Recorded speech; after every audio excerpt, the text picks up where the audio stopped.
Welcome to the Smart Weight Loss Coaching Podcast. I'm Dr. Lisa Olson, a board-certified weight loss medicine specialist and certified life coach. In this podcast, I'll share fresh insights and effective techniques for incorporating mindset, habit change, and proven science into your life. Are you ready to achieve sustainable weight loss, wellness, and longevity? Then let's jump in and lose weight the smart way. Welcome back. This week, I had a stressful event happen. I discovered 2 days ago that someone hacked into my business bank account, added themselves to my payroll, and direct deposited money from my account into theirs. I'm sure you can imagine the feeling of panic I had. I was really frantic trying to figure out how to quickly shut this down, reach the fraud department, and stop it before the next direct deposit payment that they had scheduled went out. Oddly enough, that wasn't even the most stressful thing that happened this week. The other stressful events involved parenting teenagers, which I'm sure some of you out there can relate to. I'll spare you the details other than to say it was a rough few days to be a mom. Last night, when I was finally coming down off that flight or fight panic mode, I was alone with no one to debrief with because my husband happened to be out of town. Honestly, I felt a little lonely because so much had happened and there was no one to talk to about it at the exact moment I wanted to unpack it all. It was 10:30 p.m. and I wasn't tired. Then I had this thought. Should I open a bottle of wine? It seemed like a really reasonable time to consider that. But let me jump to the good news on that one.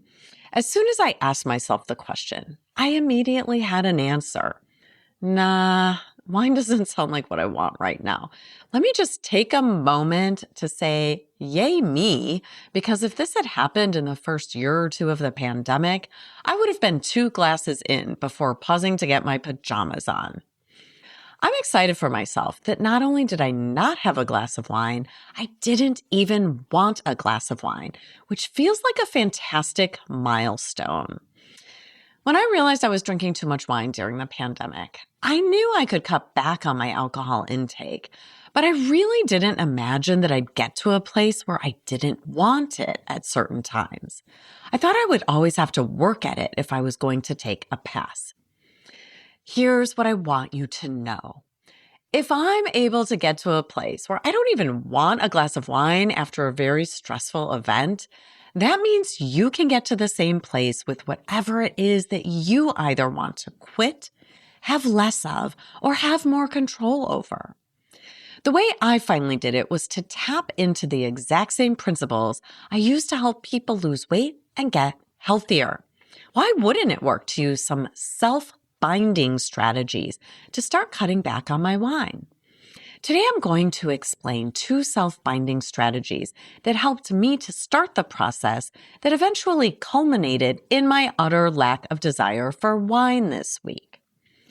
Self-binding is a technique that involves deliberately creating obstacles between yourself and the thing you'd like to cut down on or abstain from.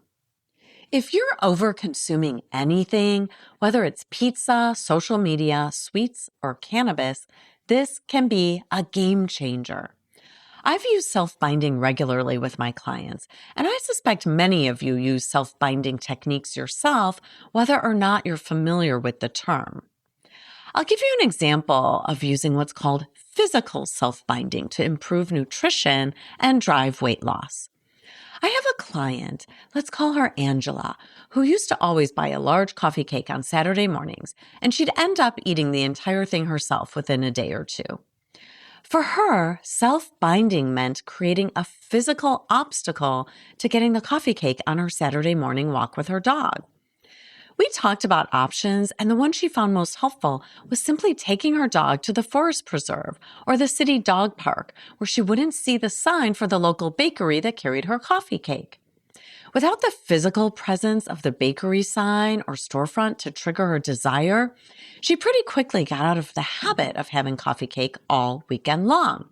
This was a helpful step forward with her weight loss. We had to come up with a more radical self-binding plan to help her extinguish the habit of stopping to pick up fast food on her way home from work. The obvious first thing to try was another route home, right? Just like with the coffee cake. But Angela felt there really weren't any easy routes between home and work that didn't have fast food restaurants along the way.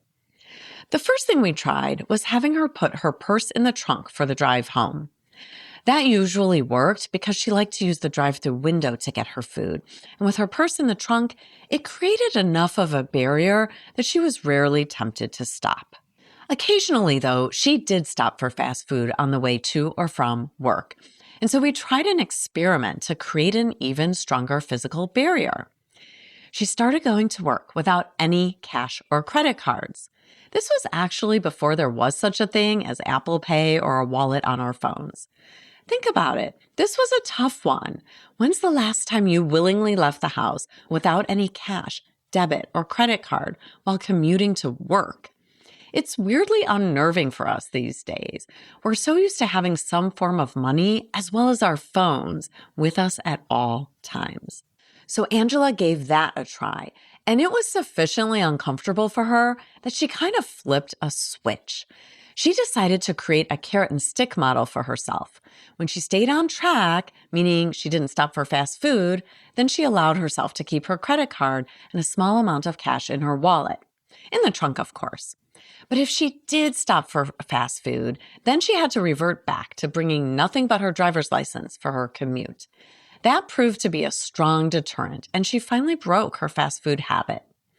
That was Angela's version of physical self-binding, creating obstacles between the food she wanted to stop consuming and herself.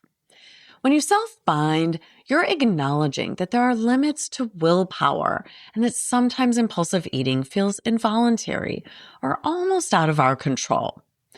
When you make a plan for self-binding in advance, you're taking back your power, but you're not using willpower. You're outsmarting the desire by either creating a pause between the moment you start to feel a craving and the moment you act on it, or you might avert the desire in the first place with the barriers you create.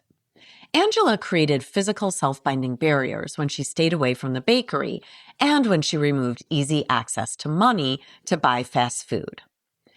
There's another type of self-binding called chronological self-binding. This is the first one I used when I cut back on drinking wine. Chronological self-binding restricts our consumption of wine or certain foods or social media scrolling to certain times of the day or a certain day of the week. I started by deciding that I would only have wine on weekends. Initially, when I was having a glass of wine with dinner every night, that felt hard. But the self-binding rule helped. If my husband offered to pour me a glass of wine on a Thursday, I'd just say, "No thanks, I'm waiting for the weekend to have a glass of wine." Over time, the chronological rule got easier and easier. Now, I absolutely never think about having a glass of wine at home during the week. Another common type of chronological self-binding is to have a firm time frame for consumption. For example, many people say that they don't drink alcohol before 5 p.m. That's a time constraint that can limit total intake. I have a self-binding rule about Dairy Queen ice cream, which I love, even though I know it's highly processed. Here's my rule. I have that small vanilla ice cream dipped in chocolate once a year at our family reunion. I'm not saying I never have ice cream except that one time of year. I'm simply saying that I don't stop at Dairy Queen for ice cream. The funny thing is that I drive past there twice a week at a minimum on my way to and from yoga class. It doesn't even occur to me to stop because the self-binding rule about when I eat that ice cream is so clear and I've practiced it for decades. The weird thing is that my grandma died and then my aunt died and then the pandemic hit. So we haven't even had a family reunion in ages. Maybe it's even been 10 years. This chronological self-binding has been so successful that I haven't even thought about negotiating a new contract with myself for the years when we don't have a family reunion. It's not entirely true. I guess I have thought that it's okay to have one here in town when there's no family reunion, but I'm just so used to not having it here that I don't even want it. But take me back to the Outer Banks of North Carolina, and I'm pretty sure I'd stop at that familiar Dairy Queen right off Route 158, which is fine with me. It's a planned treat, which is the very best kind. I know these strategies will help you too, whatever it is that you're trying to reduce, whether it's sugar, chips, crackers, candy, or spending too much time on social media. There's actually a part 2 to my story of the rough week after I took a pass on the wine. But first, a word from our sponsor. Haha, just kidding. It's still me, Dr. Lisa Olson, founder of Smart Weight Loss Coaching. If you're as focused on your health as you are on the scale, you're my person. In my online program, we'll help you establish healthy habits for weight loss, better health, and longevity. For those of you who have looked at our website before, you'll be excited to see that you no longer have to commit to a 3-month program to join us. If you'd like to learn more about our affordable monthly membership, head over to smartweightlosscoaching.com. Okay, let's come back to the ending of that story about my rough week. When I offered myself wine and thought, meh, I then asked myself if I wanted chocolate. I mean, things had been so stressful and I felt like I wanted something to kind of reward myself for surviving the week. This is another place where self-binding came into play.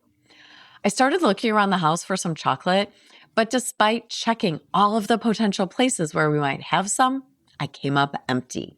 Thank you, physical self-binding. I don't buy my favorite kind of chocolate and bring it into the house.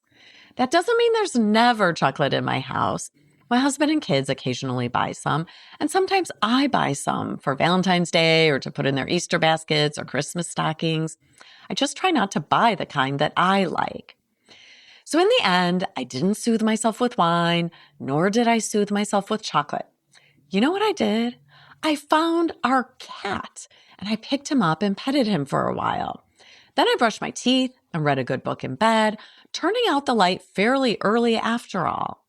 When I woke up, I felt amazing after a solid night's sleep, knowing that I had passed on wine and didn't have any chocolate to soothe myself. You can do this too. In some future episode, we'll talk about categorical self-binding. But for now, guess what time it is? It's time to set your NBA, your next best action. Maybe you'd like to brainstorm a list of potential physical or chronological barriers to certain foods that you know aren't supporting your health or your weight loss goals. Pick one of your ideas and try it out. See how it works. And if it's not a success, simply pivot and try another self-binding approach. Remember, if the first thing you try doesn't work, it's not a failure. It's a stepping stone and some learning to guide you as you make a series of tens or even hundreds of tiny habit changes that will transform your health. Thanks so much for listening. If you'd like more support during your smart weight loss journey, check out our group coaching program at smartweightlosscoaching.com. Until next time, stay well and stay smart.